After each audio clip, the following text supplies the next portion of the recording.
Le titre de ce livre, c'est L'homme spirituel. Il est écrit par le bien-aimé frère Watchman Nee. Nous sommes toujours à la troisième grande partie de ce livre. Nous entrons présentement dans le chapitre 5 de cette troisième grande partie de ce livre, les chrétiens spirituels et l'âme. Les chrétiens spirituels et l'âme. Chapitre 5, les chrétiens spirituels et l'âme. La division de l'esprit et de l'âme. La division de l'esprit et de l'âme.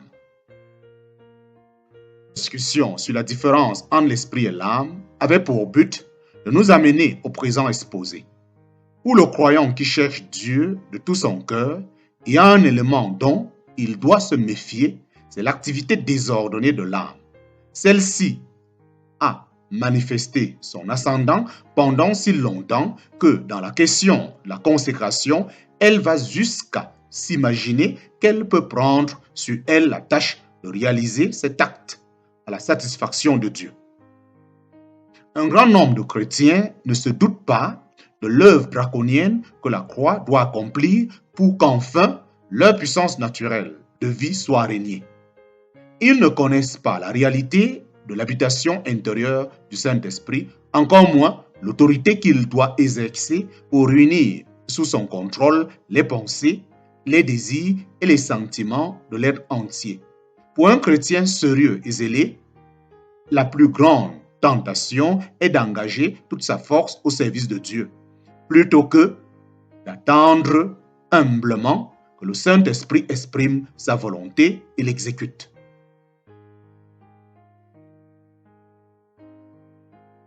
L'appel de la croix du Seigneur Jésus est de nous inviter à haïr notre vie naturelle. Notre Seigneur nous demande de sacrifier notre moi et de nous abandonner entièrement à l'action de son esprit. L'âme est invariablement éprise d'elle-même. À moins d'abhorrer notre vie naturelle, il nous sera impossible de marcher purement par le Saint-Esprit. Dans la vie des enfants de Dieu, cette guerre entre l'âme et l'esprit se déroule secrètement, mais sans aucune perspective de relâche.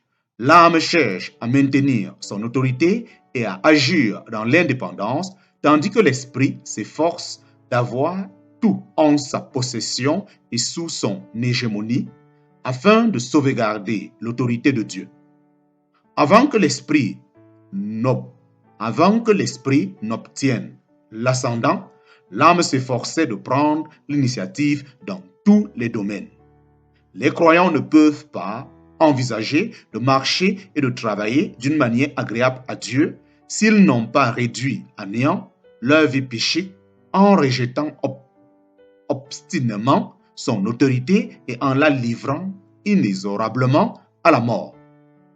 À moins que toutes les capacités, toute l'impatience et toute l'activité de la vie naturelle ne soient résolument clouées à la croix, cette vie naturelle saisira la première occasion pour reprendre les rênes. Pourquoi voit-on tant de défaites dans le domaine spirituel? Parce que ce secteur de l'âme n'a pas été traité avec la rigueur voulue. Si la vie de l'âme, au lieu d'être réduite à néant par la mort, trouve le moyen de s'associer à l'esprit, les chrétiens subiront de continuelles défaites. Le lecteur doit comprendre maintenant que notre vie naturelle est un formidable obstacle à la vie spirituelle. Elle ne se contente jamais de Dieu seul. Il lui faut quelque chose à côté. Avant que leur moi ne soit touché, la vie des enfants de Dieu est sujette à des stimulations et à des sensations continuellement changeantes.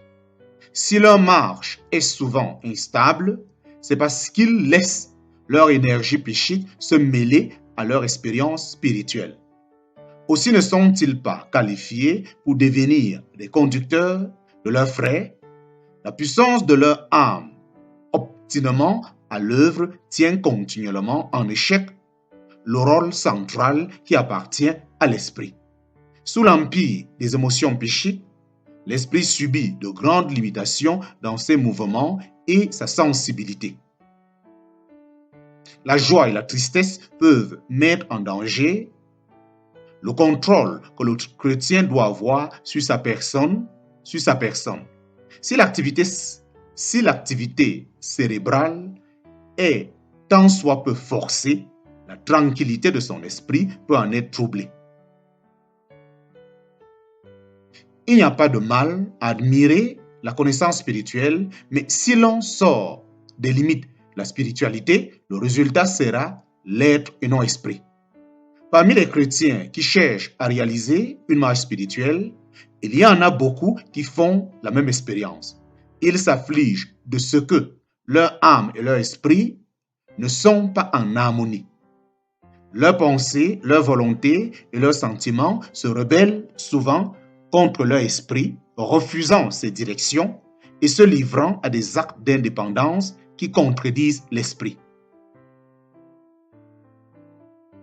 Pour le croyant qui se trouve dans cet état, l'enseignement donné dans Hébreux chapitre 4 verset 12 prend une signification de première importance. Dans ce passage, en effet, le Saint-Esprit nous montre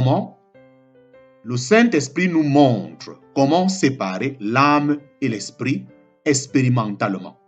Cette séparation n'est pas une simple doctrine, elle est au premier chef un mode de vie, une obligation dans la marche du chrétien. Quelle est donc sa signification essentielle? Avant toute chose, elle signifie que par sa parole et par son esprit qui demeure en nous, Dieu rend le chrétien capable de différencier dans son expérience les opérations de son esprit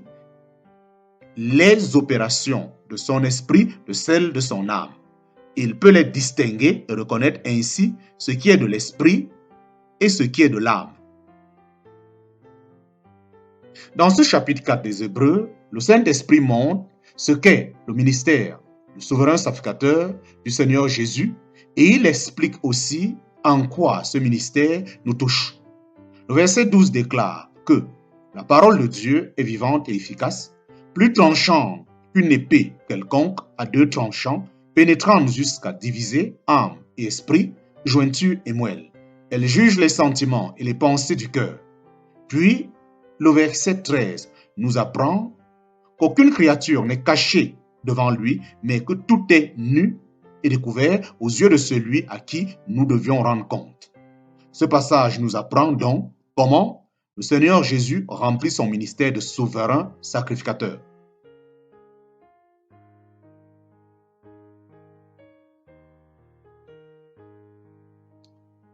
Comment le Seigneur Jésus remplit son ministère de souverain sacrificateur à l'égard de notre esprit et de notre âme.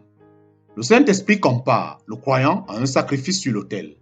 Pendant la période de l'Ancien Testament, ceux qui présentaient une offrande attachaient leur sacrifice à l'autel. Le sacrificateur venait alors mettre la victime à mort avec un couteau tranchant, la partageant en deux jusqu'à la division des jointures et des moelles, exposant ainsi au grand jour ce qui jusqu'à là était caché et à la vue des hommes. Le sacrifice était ensuite brûlé en offrande à Dieu. Le Saint-Esprit se sert de cet acte pour illustrer l'œuvre accomplie par le Seigneur Jésus envers les croyants. Exactement comme la victime d'autrefois était coupée en deux par le couteau du sacrificateur, le croyant aujourd'hui a son âme et son esprit séparés l'un de l'autre par la parole de Dieu, mise en œuvre par notre souverain sacrificateur, le Seigneur Jésus.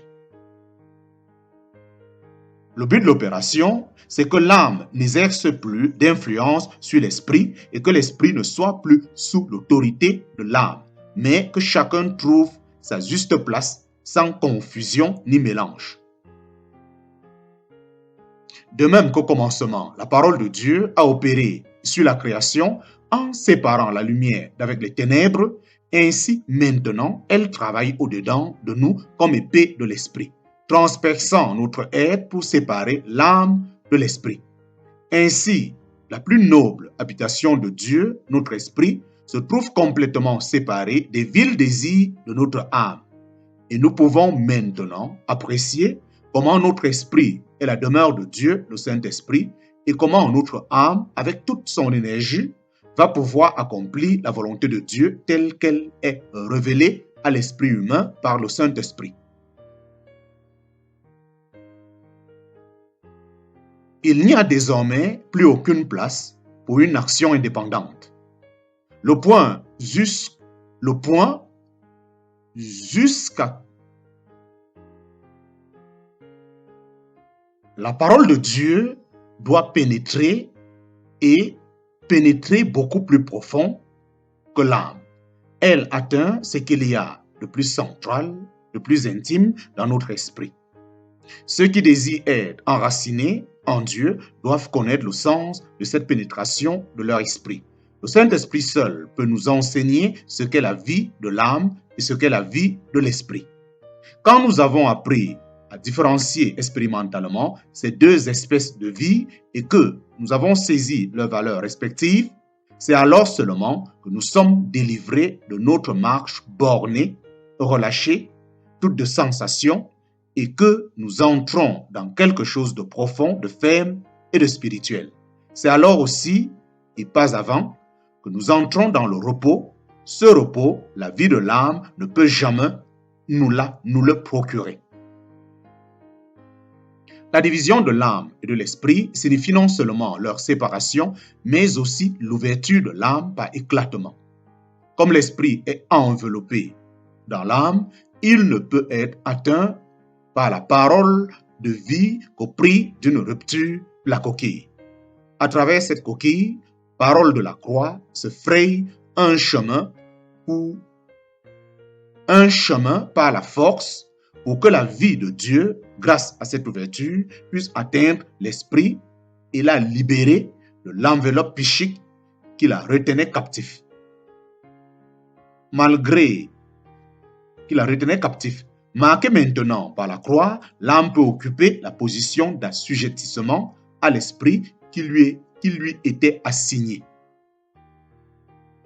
Mais si l'âme ne devient pas pour l'esprit le chemin de la liberté, c'est une chaîne qu'elle deviendra pour lui. Les deux ne sont jamais d'accord. Tant que l'esprit n'a pas obtenu sa juste place, prééminence, l'âme la tiendra continuellement en échec.